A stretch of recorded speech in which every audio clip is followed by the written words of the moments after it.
À l'aube, Jérusalem resplendit d'or. Les premiers rayons du soleil se faufilent à travers les ruelles étroites, caressant les dômes et les toits comme pour réveiller la ville avec douceur. Les vendeurs lèvent leurs volets, l'odeur du pain frais flotte sous les arches de pierre, et des milliers de pèlerins convergent vers un chœur unique qui bat sous les 4 quartiers, chrétiens, musulmans, juifs et arméniens. Voici la vieille ville. À peine 1 kilomètre carré de large, et pourtant elle renferme 3 millénaires de foi, de lutte et d'aspiration. Ici, l'histoire ne se trouve pas sous vos pieds, elle vous colle à la peau. Chaque pierre murmure une prière, chaque prière laisse une trace de poussière. Dans le quartier juif, les ruelles débouchent sur une vaste place où se dresse un mur, massif, silencieux et éternel. Le mur occidental, ou Hakotel, est ce qui reste du second temple, détruit il y a près de 2000 ans. Pour les juifs du monde entier, c'est ce qui se rapproche le plus du Saint des Saints, le cœur du culte antique. Observez ces hommes et ces femmes presser leurs paumes contre le calcaire, leur front posé sur l'histoire elle-même. De minuscules billets, pliés de mains tremblantes, emplissent les fissures, murmures à Dieu, transmis de génération en génération. Certains viennent pleurer, d'autres remercier, tous ressentir. Et lorsque le vent traverse la place, emportant le murmure des prières hébraïques, cela ressemble moins à un deuil qu'à une épreuve. À quelques rues de là, au cœur du quartier chrétien, se dévoile un autre pèlerinage. Ici, au cœur d'une basilique immense, la foi prend forme à la lueur des bougies. C'est l'église du Saint-Sépulcre, où beaucoup croient que Jésus a été crucifié, enseveli et est ressuscité. L'air est saturé d'encens. À l'aube, Jérusalem resplendit d'or. Les premiers rayons du soleil se faufilent à travers les ruelles étroites, caressant les dômes et les toits comme pour réveiller la ville avec douceur. Les vendeurs lèvent leurs volets, l'odeur du pain frais flotte sous les arches de pierre, et des milliers de pèlerins convergent vers un chœur unique qui bat sous les 4 quartiers, chrétiens, musulmans, juifs et arméniens. Voici la vieille ville. À peine 1 kilomètre carré de large, et pourtant elle renferme 3 millénaires de foi, de lutte et d'aspiration. Ici, l'histoire ne se trouve pas sous vos pieds, elle vous colle à la peau. Chaque pierre murmure une prière, chaque prière laisse une trace de poussière. Dans le quartier juif, les ruelles débouchent sur une vaste place où se dresse un mur, massif, silencieux et éternel. Le mur occidental, ou Hakotel, est ce qui reste du second temple, détruit il y a près de 2000 ans. Pour les juifs du monde entier, c'est ce qui se rapproche le plus du Saint des Saints, le cœur du culte antique. Observez ces hommes et ces femmes presser leurs paumes contre le calcaire, leur front posé sur l'histoire elle-même. De minuscules billets, pliés de mains tremblantes, emplissent les fissures, murmures à Dieu, transmis de génération en génération. Certains viennent pleurer, d'autres remercier, tous ressentir. Et lorsque le vent traverse la place, emportant le murmure des prières hébraïques, cela ressemble moins à un deuil qu'à une épreuve. À quelques rues de là, au cœur du quartier chrétien, se dévoile un autre pèlerinage. Ici, au cœur d'une basilique immense, la foi prend forme à la lueur des bougies. C'est l'église du Saint-Sépulcre, où beaucoup croient que Jésus a été crucifié, enseveli et est ressuscité. L'air est saturé d'encens. Chaque respiration semble sacrée. Les pèlerins s'agenouillent près d'une dalle de pierre rougeâtre, la pierre de l'onction, que l'on croit être l'endroit où le corps du Christ a été préparé pour l'inhumation. Même après des siècles, on dit qu'elle conserve encore le parfum de la myrrhe et de l'huile de rose. On peut le voir sur leur visage, ce mélange d'admiration et d'incrédulité, lorsqu'ils touchent la pierre avec des foulards, des chapelets, voire des photos de leurs proches. Au-dessus d'eux, des lampes antiques vacillent comme des étoiles qui refusent de s'éteindre. L'église est un labyrinthe de foi, grecque, arménienne, latine, copte, chacune revendiquant une part du même miracle. Des voix s'élèvent en prière, chacune dans une langue différente, et pourtant en parfaite harmonie. On a moins l'impression d'un bâtiment que celle du pouls du monde sous un dôme unique. Montez plus haut, jusqu'au mont du Temple, ou Haram al-Sharif, et vous verrez Jérusalem d'en haut. Des oliviers bordent la cour. La lumière du soleil danse sur les carreaux couleur mer. En son centre se dresse le dôme du rocher, son toit doré flamboyant sous le ciel. Ici, Le troisième lieu saint de l'islam marque l'endroit d'où le prophète Mahomet serait monté au ciel. Pour les musulmans, ce lieu est à la fois histoire et promesse, un lien entre la terre et le divin. À côté, la mosquée Al-Aqsa, au dôme sombre et solennel, ouvre ses portes aux fidèles qui s'inclinent en un rythme silencieux. Le son de leurs prières se répand dans la cour comme des vagues. Rares sont les villes qui renferment autant de sacralité dans une étreinte aussi étroite. Du haut d'un toit, on peut voir 3 mondes agenouillés, chacun devant le même Dieu, mais chacun à sa manière. La distance qui les sépare ne se mesure pas en mètres, mais en siècles d'espoir et de souffrance. Pourtant, Jérusalem n'est pas seulement sacrée, elle est vivante. En flânant dans le marché de la vieille ville, la sacralité laisse place au chaos humain. Les épices débordent en pyramides de couleurs, les lampes en cuivre scintillaient au soleil et l'air est embaumé de cardamome et de pain grillé. Les marchands interpellent leurs clients en arabe, en hébreu, en arménien, en anglais, des langues qui s'entremêlent comme les fils d'une longue histoire. Un rabbin passe en hâte devant une religieuse. Un soldat achète des grenades à un jeune Palestinien. Ici, la foi coexiste avec la vie, imparfaite, bruyante, authentique. Le soir venu, lorsque la chaleur retombe et que la ville s'adoucit, Jérusalem devient plus silencieuse, presque tendre.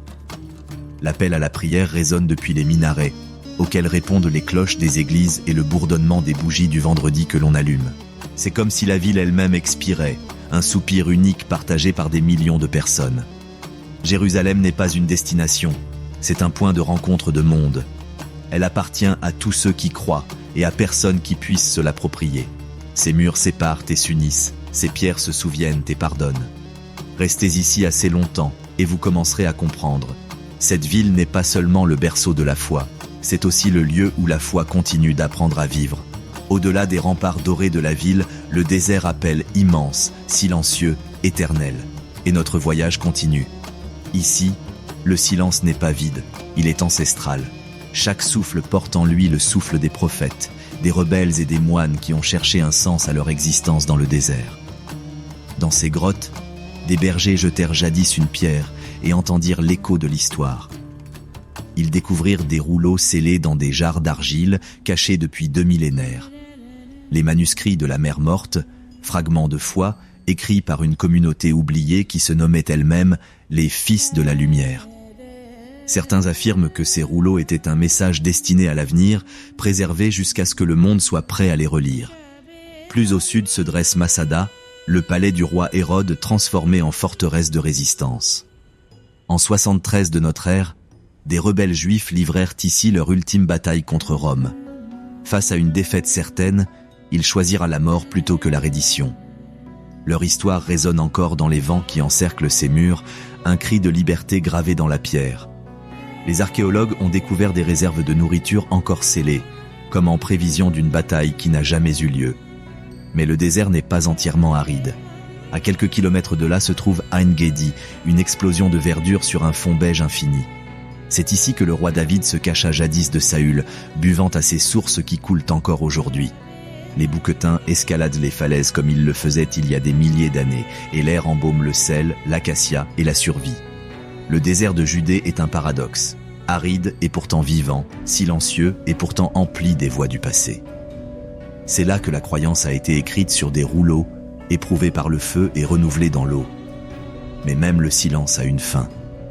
Au-delà de ces falaises, les eaux scintillent, au point le plus bas de la terre, là où la vie renaît. Ici, la terre s'enfonce plus bas qu'ailleurs, à 430 mètres sous le niveau de la mer. Pas de vagues, pas d'oiseaux, aucun bruit hormis le vent. La mer morte, miroir de sel et de lumière, où l'horizon semble retenir son souffle. Dans ces eaux, rien ne coule, pas même vos pensées. La teneur en sel est près de 10 fois supérieure à celle de l'océan, ce qui rend le corps flottant, suspendu entre ciel et pierre. Flotter ici, c'est défier la gravité, se reposer dans le silence du bassin le plus profond du monde. À cette profondeur, l'air est épais et lourd, riche en oxygène mais trop dense pour que les oiseaux puissent voler. La mer vit sans vie. D'anciennes routes commerciales dessinées dans le sable, des caravanes recréées par l'animation ou des images d'archives, des pots de baume et de minéraux en cours d'emballage. Bien avant les touristes et les stations thermales, cette mer était un trésor pour un royaume. De ses profondeurs jaillissait le bitume utilisé pour la momification égyptienne et les sels destinés au commerce, l'or noir transporté par les caravanes le long de la route royale. Cléopâtre elle-même se baignait dans ces minéraux qu'elle considérait comme le secret de la jeunesse éternelle. Certains affirment que sa beauté ne lui venait pas du Nil égyptien, mais de cette eau salée et silencieuse, véritable élixir de la nature. Des personnes couvertes de boue minérale noire, des rires mêlés au murmure de l'eau. Des spas modernes sur les rives d'Ain Bokek. Aujourd'hui, la mer morte attire des pèlerins d'un autre genre, ceux qui recherchent la guérison. Sa boue minérale apaise la peau, soulage les douleurs et régénère. Depuis des siècles, ce lieu est un remède pour le corps et l'âme, où chaque grain de sel raconte une histoire de survie. Des canyons menant à des piliers de sel, dont l'un a la forme d'une femme, la femme de Lot. Accélérée du coucher de soleil qui teinte l'eau de cuivre et de rose. La Bible parle de villes transformées en sel, d'une femme qui en se retournant devint une colonne de pierre. Ici, le paysage se souvient. Des colonnes de sel se dressent comme des fantômes, témoins d'un jugement ancien, figé dans la lumière. Les habitants disent que lorsque le vent est calme, on peut entendre le bourdonnement de la mer, le chant le plus grave de la terre. La nuit tombe. Les étoiles scintillent au-dessus des eaux calmes. Les reflets brouillent la frontière entre la terre et le ciel. La mer morte n'est pas morte. Elle respire à travers son silence, un miroir pour tous ceux qui viennent à elle. Elle enseigne l'équilibre. Entre la vie et le désespoir, la guérison et la perte, la beauté et le déclin. L'aube se lève sur l'eau. Un voyageur solitaire remonte le Jourdain vers le nord, la caméra planant au-dessus de son cours sinueux. Suivez le Jourdain vers le nord, et vous trouverez des eaux qui jadis se sont séparées pour laisser passer un prophète, un fleuve qui transporte encore la foi en aval. Vues aériennes du Jourdain serpentant entre les roseaux dorés. La lumière matinale scintille sur l'eau. Des pèlerins vêtus de blanc, l'eau jusqu'à la taille, sont entourés de rides qui s'élargissent. Ici prend sa source le fleuve de la transformation, le Jourdain. Il a vu des prophètes traverser ses eaux, des rois se purifier de leurs péchés et des millions de personnes chercher le renouveau dans son cours sacré. Dans ce mince ruban d'eau, la foi prend forme. Douce lumière du soleil filtrant à travers les arbres, prêtres bénissant les pèlerins, mains recueillant de l'eau, oiseaux tournoyant au-dessus de nos têtes. À Yardenite, près de la mer de Galilée, les fidèles affluent des quatre coins du monde. Certains s'agenouillent en silence, d'autres chantent en entrant dans le fleuve, croyant toucher les mêmes eaux où Jean a baptisé Jésus. L'air vibre de prière, silencieux, intemporel, infini. Les habitants disent que si l'on tend l'oreille, le courant vibre au rythme des vœux murmurés. Ruines de maisons en basalte, soleil sur d'anciennes synagogues, pêcheurs réparant leurs filets sur le rivage. Au nord du fleuve se trouve Capharnaüm, humble bourgade de pêcheurs devenue le centre d'une révolution spirituelle. C'est là que Jésus prêchait dans des cours pavés, guérissait les malades et appelait les pêcheurs à le suivre. Les échos de cette époque persistent sur les parois de basalte, sombres, rugueuses et pourtant emplies de lumière. L'air embaume le sel et le bois d'olivier. Le lac scintille comme du verre poli, dissimulant ses merveilles. Une douce brise à travers les fleurs sauvages, vue panoramique sur le lac, des pèlerins récitant des versets à voix haute. Sur ce versant dominant la mer de Galilée, il parla de miséricorde, de paix et d'humilité. Les béatitudes, paroles portées par le vent, résonnent encore après 2000 ans. On dit que chaque brise qui effleure l'herbe ici porte une bénédiction. Lorsque le brouillard recouvre le versant à l'aube, les habitants l'appellent le souffle du sermon, signe que les paroles sont à nouveau prononcées. Des bateaux de pêche fendent la brume, les vagues se soulèvent sous l'effet d'un vent soudain, le soleil se couche derrière les monts Golan. La mer de Galilée n'est pas vraiment une mer, mais un lac d'eau douce, profond, calme, mais sujet à des tempêtes soudaines. Ici, autrefois, les pêcheurs craignaient les vagues qui pouvaient devenir violentes sans prévenir. L'Évangile raconte l'histoire d'une de ces nuits où le vent hurlait et les vagues se soulevaient haut jusqu'à ce qu'une voix dise « Silence, silence ». Depuis, certains disent que les vagues murmurent encore cette voix lorsque des tempêtes traversent le lac. De vieux marins prétendent entendre des murmures sous l'eau, les voix des disciples, qui continuent de ramer contre la tempête. Lumière de la ville se reflétant sur l'eau, marchés animés, sources thermales ancestrales fumantes au clair de lune. Tibériade, construite par les Romains, chérie des pèlerins, un lieu de guérison et d'hospitalité. Ces sources thermales apaisent les voyageurs depuis des siècles, tandis que le lac nourrit le corps et l'esprit. Ici, la foi s'intègre au quotidien. L'aube d'un pêcheur, la prière d'une famille, la bénédiction d'un étranger. La nuit tombe sur la mer de Galilée. Les étoiles ondulent à sa surface comme des lanternes. Le Jourdain prend sa source dans les hauteurs et se jette dans les profondeurs, un fleuve à l'image de la vie elle-même. Il purifie, nourrit et unit. Du baptême à la tempête, du silence au chant, chaque goutte porte en elle une histoire de renaissance. De l'eau à la pierre, vers le nord, l'histoire se cache dans des ruines plus anciennes que les empires. La route grimpe toujours plus haut en Galilée, où les nuages s'accrochent au sommet des montagnes et où l'air vibre d'une présence invisible. Voici Safed, ville de mystiques, de rêveurs et de lumière. Des ruelles pavées étroites, des portes peintes de toutes les nuances de bleu, des bougies qui vacillent dans d'anciennes cours. La légende raconte que chaque porte ici est peinte en bleu pour éloigner le mauvais œil ou pour rappeler à l'âme le paradis. Safed semble suspendu entre deux mondes, à la fois montagne et miracle. Son silence n'est pas vide, il écoute. Les rues embaument la cire d'abeille et le cèdre. Au loin, un violon joue une mélodie acidique, comme si les pierres elles-mêmes s'en souvenaient. De vieilles synagogues éclairées par des lampes à huile, des manuscrits étalés sur des tables en bois, des érudits murmurant des prières. Au XVIe siècle, après l'exil et l'errance, des mystiques juifs vinrent ici en quête de compréhension divine. Ils croyaient que l'air raréfié de Safed les rapprochait de l'éternité. Ici, le rabbin Isaac Luria, Lari, enseignait que la création elle-même avait commencé par le retrait de la lumière afin que le monde puisse être créé. Chaque acte humain, a-t-il déclaré, contribue à restaurer cette lumière brisée. On raconte que lorsqu'Harry parcourait les ruelles de Safed, le vent se levait, comme si les montagnes elles-mêmes écoutèrent ses paroles. Des peintres au travail dans des ateliers baignés de soleil, des vitraux, des bijoux en argent gravés de lettres hébraïques. Des siècles plus tard, les artistes ont remplacé les mystiques, mais la quête de la lumière est restée la même. On dit que l'air y scintille, car des anges le traversent. Les peintres traquent ce scintillement, tentant de capturer l'invisible. Chaque coup de pinceau bleu et or est comme une prière rendue visible.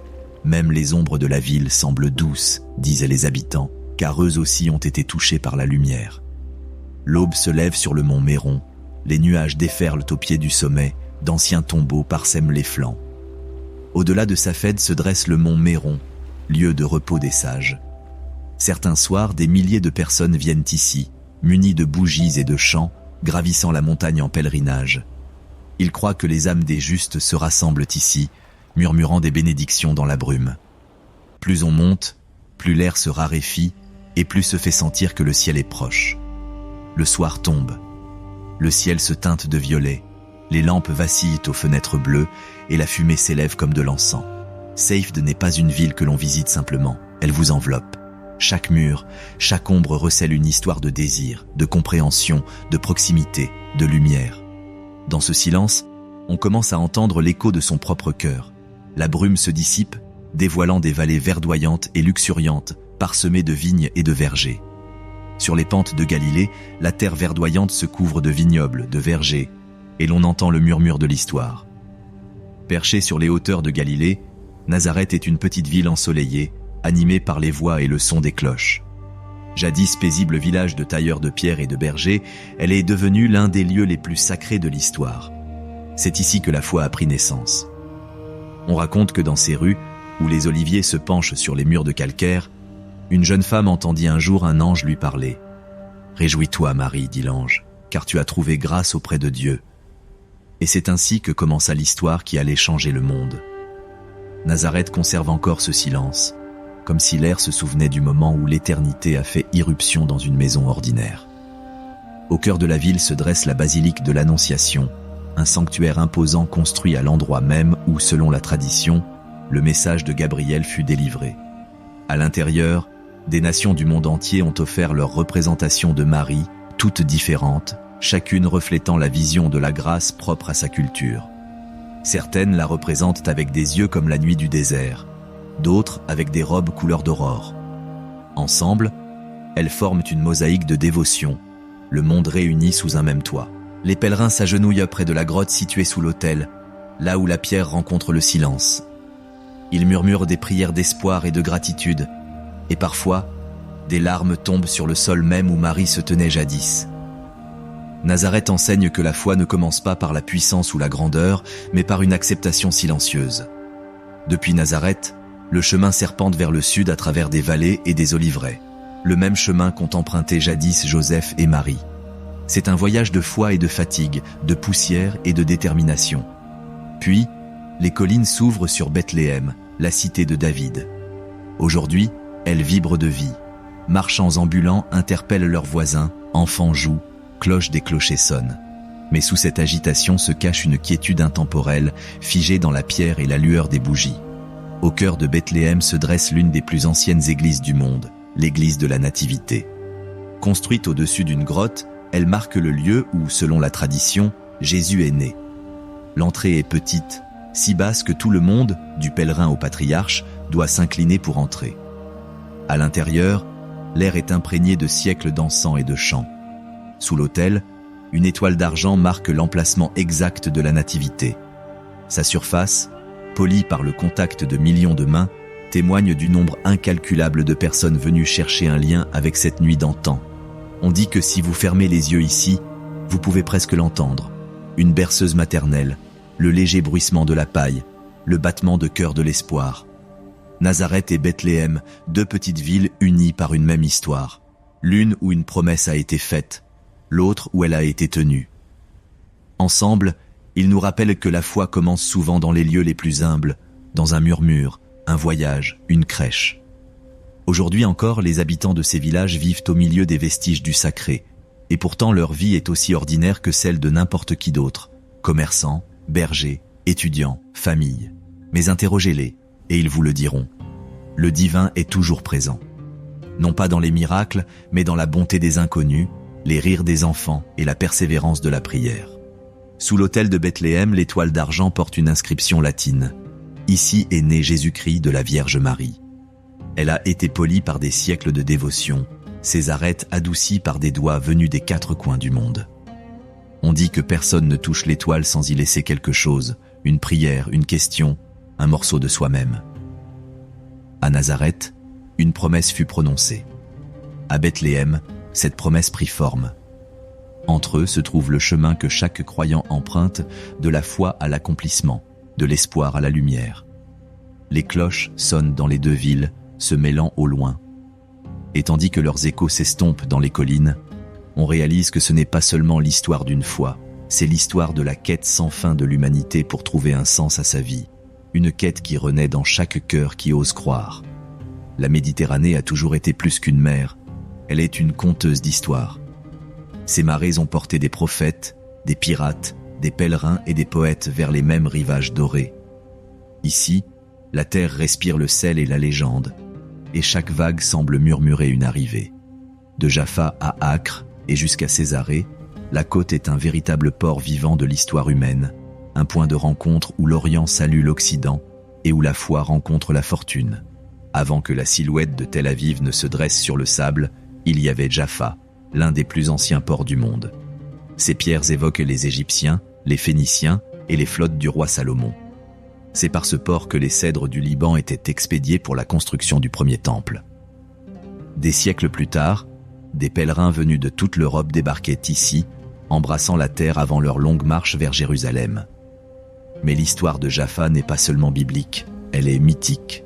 Les habitants montrent du doigt une formation rocheuse située non loin du rivage et murmurent que c'est là qu'Andromède était enchaînée, jusqu'à ce que Persée vienne la secourir. Selon les Écritures, c'est de Jaffa que Jonas prit la mer, fuyant sa vocation divine, pour se retrouver face à la tempête qui le mènerait au ventre de la baleine. Aujourd'hui encore, les pêcheurs jettent leurs filets près de ces mêmes rochers, et leurs prières s'élèvent avec la brise marine, comme un écho au repentir de Jonas. Plus au nord se trouve Césarée, une ville bâtie sur l'ambition et le marbre. Hérode le Grand, roi de Judée nommé par Rome, fit creuser ce port dans le sable et la mer en l'honneur de César Auguste. Il construisit des ports qui rivalisaient avec ceux d'Alexandrie, des amphithéâtres où résonnaient les combats de gladiateurs, et des aqueducs qui se dressent encore aujourd'hui comme des côtes de pierre le long du rivage. En son temps, Césarée était le joyau de l'Orient romain, un lieu où les marchands échangeaient épices et soie, et où les philosophes débattaient sous des colonnades de marbre. Mais ici, l'histoire est aussi imprégnée de foi. C'est à Césarée que l'apôtre Pierre baptisa le centurion romain Corneille, le premier gentil converti au christianisme, marquant un tournant dans le parcours de la foi au-delà du judaïsme. Plus tard, des érudits chrétiens des premiers siècles comme Origène et Eusèbe fouleront ces mêmes pierres, leurs écrits façonnant la théologie pour les siècles à venir. Césarée gît désormais dans une gracieuse ruine. Les vagues viennent lécher l'ancien hippodrome où jadis les chars grondaient et la lumière du soleil filtre à travers les arches brisées. On a l'impression que le temps lui-même a pris une profonde inspiration et s'est arrêté, laissant la beauté s'installer dans son silence. Plus au nord encore, là où la Méditerranée se courbe comme une lame d'argent, se trouve Acre, ou Akko, comme l'appellent les habitants. Cette ville fortifiée fut jadis le dernier bastion des croisés avant leur expulsion de Terre Sainte. Ses tunnels souterrains et ses salles voûtées résonnent encore des échos de leurs chants, un cœur depuis longtemps dissous dans la brume marine. Sous ces rues, un labyrinthe de pierres mène à des chambres secrètes où les chevaliers priaient autrefois avant la bataille, se croyant les gardiens du royaume de Dieu sur terre. Mais Acre est plus qu'un vestige de conquête. C'est une ville qui a appris à survivre en s'adaptant. Les Ottomans, les Mamelouks et les armées britanniques y ont chacun laissé leur empreinte, superposant les croyances et les cultures. Aujourd'hui, ces ruelles étroites regorgent d'échoppes d'épices, et l'appel à la prière se mêle au son des cloches des églises. Et si vous vous promenez le long du vieux port au coucher du soleil, lorsque les vagues frappent les remparts des croisés de la bonne façon, les habitants disent que l'on peut encore entendre le faible écho des hymnes latins portés par le vent. Chaque port de cette côte est un seuil, un lieu où les voyages commencent et se terminent. Ici, la mer a été à la fois source de dons et de souffrances. Elle a mis les prophètes à l'abri et les armées à l'assiégement. Elle a véhiculé des lettres d'amour et des décrets d'exil. La Méditerranée n'oublie rien. Elle évoque le cœur tremblant de Jonas, les prières désespérées des croisés et les marchands qui l'appelaient jadis Mar Nostrum, notre mère. Aujourd'hui encore, alors que les cargos remplacent les caravelles, son rythme reste le même, l'éternel va-et-vient des âmes en quête de leur destin. Des villes modernes se sont développées autour de ces ports antiques, mais leur esprit perdure. Les vieilles pierres de Jaffa abritent aujourd'hui des galeries d'art. Les remparts de la forteresse d'Acre accueillent pèlerins et touristes. L'amphithéâtre de Césarée accueille des concerts là où rugissaient autrefois les gladiateurs, la musique s'élevant à nouveau de la même arène, cette fois dans la paix. Et pourtant, tandis que le soleil se couche dans la mer, une lumière dorée caresse les ruines et les vagues, rendant impossible de dire ce qui est le plus ancien, le chant de la mer, ou le désir humain d'appartenir à ses côtés. Des embruns et du bruit du littoral, la terre se dresse. L'air s'alourdit d'histoire et de tensions humaines, de récits de foi et de feu. Au-delà des ports et des ruines, les collines attendent, verdoyantes et impatientes. La route remonte vers les cités de la prophétie, de la politique et de la prière. Au-delà de la côte, les collines se dressent à nouveau et l'air s'épaissit d'histoire et de tension. Bien avant que les empires ne s'élèvent et ne s'effondrent, avant que les rois ne tracent des frontières sur les cartes, Hébron existait déjà. On dit qu'il s'agit de l'une des plus anciennes villes habitées sans interruption au monde. Un lieu où le temps se replie sur lui-même, où hier ne disparaît jamais vraiment. Nichées dans les collines de Judée, ces rues serpentent à travers des millénaires de prières, de promesses et de souffrances. Ici, chaque pierre témoigne, chaque souffle semble ancestral. Traverser Hébron, c'est entrer dans une histoire qui refuse de s'achever, une histoire de foi partagée par des milliards de personnes et une terre divisée par les croyances. Au cœur d'Hébron s'élève une structure de calcaire aux allures de forteresse, symbole de dévotion, le tombeau des patriarches, ou Al-Haram al-Ibrahimi en arabe. On dit qu'il abrite les sépultures d'Abraham, Sarah, Isaac, Rebecca, Jacob et Léa, patriarches et matriarches du judaïsme, du christianisme et de l'islam. Rares sont les lieux au monde qui incarnent aussi clairement l'unité et la division. Pour les Juifs, il s'agit de Maharat Hamakpela, la grotte des patriarches, le deuxième lieu saint après le mont du Temple. Pour les musulmans, c'est le sanctuaire du prophète Ibrahim, l'ami de Dieu. Pour les chrétiens, elle constitue la racine de la foi de l'Alliance, où l'obéissance d'Abraham a façonné la colonne vertébrale morale du monothéisme lui-même. À l'intérieur, l'air vibre de respect. Des cénotaphes de marbre reposent sous des arches de pierre, leurs revêtements vert et or brodés de versets de louanges. Dans une pièce, les prières hébraïques s'élèvent en murmures bas et rythmés. De l'autre côté d'une cloison, l'appel à la prière musulmane leur répond. Entre eux, un silence pesant, sacré et tendu, unit les fidèles, même séparés. Sortez du sanctuaire, et la sainteté cède la place à l'humanité. Le marché de la vieille ville d'Hébron serpente à travers d'étroites ruelles ombragées par de vieilles arcades et des toits de tôle ondulés. Ici, les effluves de pain frais et de café se mêlent au cliquetis des ferrures et aux cris des commerçants annonçant les prix. Autrefois, c'était le cœur battant d'Hébron, un lieu où musulmans et juifs commerçaient côte à côte, leurs enfants jouant ensemble dans les mêmes cours pavés. Aujourd'hui, ce rythme cardiaque est brisé. Des barbelés et des points de contrôle sillonnent les anciennes ruelles, et au-dessus du marché, des filets sont tendus pour retenir les débris parfois jetés des fenêtres, un rappel silencieux de la tension qui plane entre les vies. Pourtant, même au milieu de cette fragilité, la vie persiste. Un garçon passe en courant, portant des grenades. Une vieille femme dispose des olives sur son étal. Un soldat observe du haut d'un toit au loin. Ces gestes du quotidien deviennent de silencieuses déclarations de résilience, la preuve que la normalité, elle aussi, peut être sacrée. L'histoire d'Hébron ne peut être racontée sans Abraham, Ibrahim al-Khalil, l'ami de Dieu. C'est ici, selon la tradition, qu'il acheta la grotte de Macpéla comme lieu de sépulture pour sa femme Sarah, la première transaction foncière consignée dans la Bible. Cet acte de foi, cet engagement en faveur d'une promesse non encore tenue, est devenu une pierre angulaire pour 3 religions. Mais l'héritage d'Abraham n'est pas un héritage de conquête, c'est un héritage de confiance. Il crut sans voir, obéit sans certitude et accueillit les étrangers à bras ouverts, vertu souvent oubliée dans le conflit dont sa mémoire témoigne désormais. Devant sa tombe, on ne peut s'empêcher de se demander « Que penserait Abraham des murs érigés en son nom ? Pleurerait-il ses enfants, encore divisés par l'héritage de la foi ? Ou sourirait-il voyant que, même dans la division, l'appel à la foi n'a jamais cessé de résonner ? Hébron n'est pas un musée. Elle respire, débat, vénère et perdure. Ses rues voient passer pèlerins et patrouilles. Son silence est troublé par les prières et les protestations.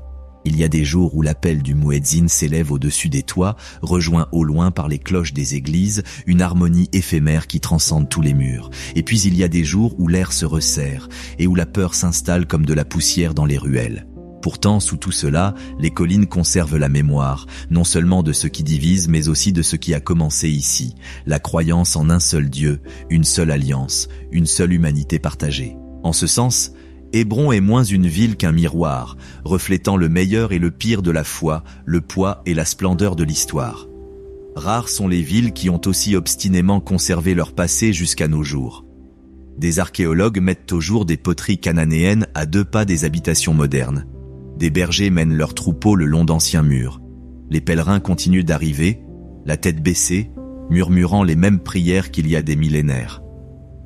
La ville change de main, de dirigeants et de nom, mais jamais sa vocation. Hébron demeure ce qu'elle a toujours été. Un lieu de rencontre entre la promesse du ciel et la résilience de la terre. L'histoire de Tel Aviv ne commence pas avec des pierres antiques, mais avec du sable, avec les dunes mouvantes et infinies de la Méditerranée. En 1909, 66 familles juives se tenaient ici, tirant au sort avec des coquillages pour se partager les terres. Il n'y avait pas encore de ville, seulement le vent, la mer et l'espoir. Un siècle plus tard, ce vent emporte la musique des cafés en terrasse, la mer bourdonne contre un horizon de verre et de lumière, et l'espoir s'est mué en mouvement, constant, incessant, vivant. Tel Aviv n'est pas une ville antique, mais on a l'impression que l'avenir repose sur des fondations anciennes. Elle est le cœur battant d'Israël moderne, jeune, créative, résolument tournée vers l'avenir. Si Jérusalem prie, Tel Aviv danse. Et quelque part entre les deux, l'esprit du lieu trouve son équilibre.